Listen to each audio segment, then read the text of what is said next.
Asalaamu calaykum waraxmatullaahi wabarakaatu. Magacaygu waa Xasan Nuur. Kusoo dhawaada YouTube channelkayga Sharaawe FX.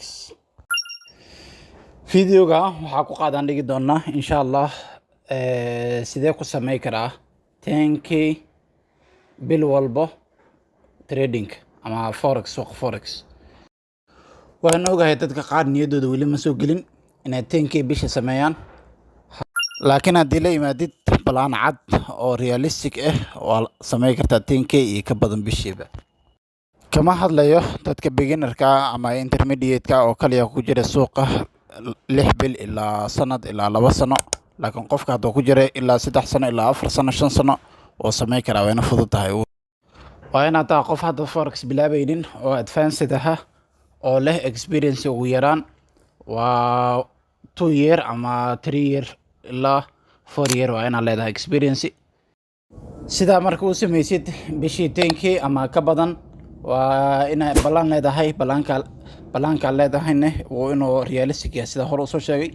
Saas darteed marka waxaa maanta ka hadli doonaa 3 stage oo ku samey kartid bishii 10k iyo wax ka badan tradingka. 3daas balaan haddaa martid oo si sax ah u martid oo shuruudaheeda buuxisid waa samey kartaa 10k iyo ka badan intaba.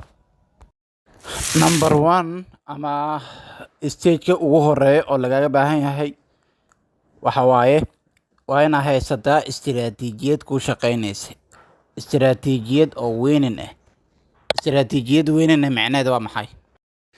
Macnaheedu waxa waaye istiraatiijiyadaada ama systemka ku shaqeynaysid waa inaad ku soo sameysaa backtesting.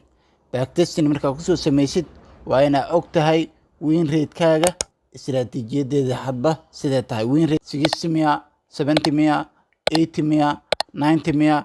Win rate-kaaga exactly ama average winning rate-kaaga oo istiraatiijiyadaada intaas soo sano kusoo shaqeynaysa waa inaad og tahay. Haddaa og tahay way fudud tahay, ama istiraatiijiyadaada waxaa la dhihi karaa ama waxaa lagu magacaabi karaa istiraatiijiyad weynin waaye. Mar hadduu ku cad yahay systemkaaga oo yahay oo garanaysid A to Z ilaa A to Z garanaysid oo systemkaaga entry-gaaga exit-kaaga balaanna kuu leeyahay, balaankaasna ku dhaqmaysid ana baal maraynin, way fududaanaysaa. Waana tan ugu adag marka la dhaho ama stage-ka ugu adag. Qofka wuxuu u baahan yahay discipline oo inuu dhisaa istiraatiijiyadaas intuu ku dhex jiro 2 sano ama 3 sano ama 4 sano 5 sano waxay ku qaadatay waa inuu dhisaa discipline-kiisa inuu saxan yahay. waana stage-ka ugu adag. Stage-kaas mar haddaa ka gudubtid oo advanced taa suuqa oo in muddo experience badan aad leedahay wayna fududaanaysaa. wax walbana ama challenge isticmaal ama real isticmaal waa ku diri kartaa, awoodeedana waa leedahay. haddaa istiraatiijiyadaada haddii weyn haddee tahay ama weyn xataa 60 xataa hadduu yahay xitaa 70. dadka qaar 60-70 u shaqeeyaan haddana suuqa way ku qanacsan yihiin oo suuqa way ka shaqeystaan. qof istiraatiijiyadiisa u soo shaqeeyay iyo qof aan u shaqeyn oo ilaa weli ku jira istiragalnimada macnaheedu waa maxay? ilaa weli khasaare ama break even ku jira ama ilaa weli khasaaro suuqa ku jira, weli profitable ma naqan. marka profitable naqatay istiraatiijiyadaada markaas way isku toostaa la dhihi karaa oo long term ka fikiraysid bisha soo socota 2 bilood soo socdo suuqa profit ugu baxaa dhehaysid. laakiin week iyo daily iyo waxa ma lagu xisaabtamo long term istiraatiijiyad oo profitable inaad isticmaalaysid.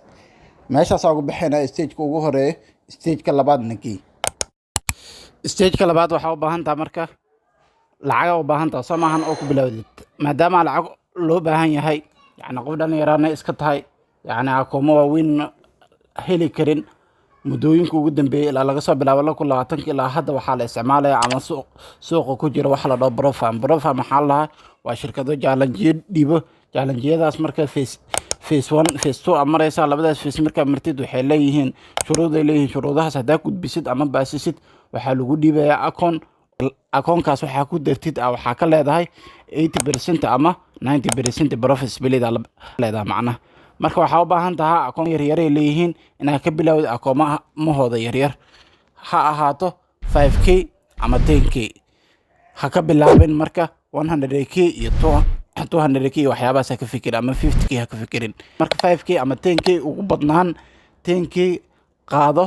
markaa qaadatid markaa baaskaraysid lacagta ka samaysid saving samee. waxaan ogaadaa hadday kuugu horeyso ama marka ugu horeyso challenge qaadatid hadday tahay challenge-yada way dhib badan yihiin, shuruudo fara badan ay leeyihiin oo way iska adag yihiin. marka isku day challenge-ga markaa ku dhex jirtid si qoyar socod inaad u socotid oona walwal iyo orod iyo daajir iyo waxyaabaha inaad iska ilaalisid. lacagna niyadaada ka saar, lacag inaad samaysid maalinta lacag niyadaada ka saartid wax walba ama systemkaaga uu fududaanaya macna. marka shirkadaha way badan yihiin. soomaalida masali waxay isticmaashaa shirkadda Funding Beep, sidoo kale Funding Next waxyaabahaas isticmaashaa, iyo FTMO waan ugu fiican. laakiin tusaale ahaan waxaa soo qaadanayaan Funding Beep akoonka ugu yar oo bixiso waa 5k, waxaana ku iibsanaysaa $36. marka akoon haysatid marka 5k ama 10k oo lacagtiisa safe garaysid, waxaa u gudbaynaa stageka xigo, stageka ugu dambeeya oo stageka saddexaad nagey. stageka ugu dambeeya ee stage 3 oo videogeena waxa waaye waxaad iibsataa akoon oo weyn oo challenge ah oo 100k ama laba akoon oo min 100k ah. lacagtaa ka safe garaysa marka labada akoomankii oo yaryarka ahaa ama 5kgii ama 10kgii lacagtaas ku iibsaan. dan markaa ku iibsatay bil walbo waa ka samayn kartaa marka 5% laba akoon oo min 100k haddaa baasisid labadoodaba 5% bil walba hadaa ka samaysid labadoodaba waa 10k, ama hal akoon oo kale hadaa ka samaysid oo kale bishi 10% waa 10k is enough. markaa joogto marka suuqa forex waxa ugu weyn ama gameka yani maxaa percentage sida u fahansan tahay, yani big numbers ka ayayna ku sidhin. haddaa akoon $100 haddaa haysatid 1%giisa waa $1, haddaa 10k akoon haddaa haysatid 1%giisa waa $100, haddaa 100k haddaa haysatid percentagekiisa waa 1000, yani 200k haddaa haysatid waana 2k waa macna. videogeena meeshaan uu ku eg yahay. waa ku mahadsan tahay haddaa intaa soo gaartay. waxaa kaa codsanaya marka akoonka inaad subscribe ay saartid, sidoo kale inaa ilaa karaysid videoga, sidoo kaleeto wixii arahana commentiga waa igu reebi kartaa. assalaamu calaykum waraxmatullahi wabarakaatu.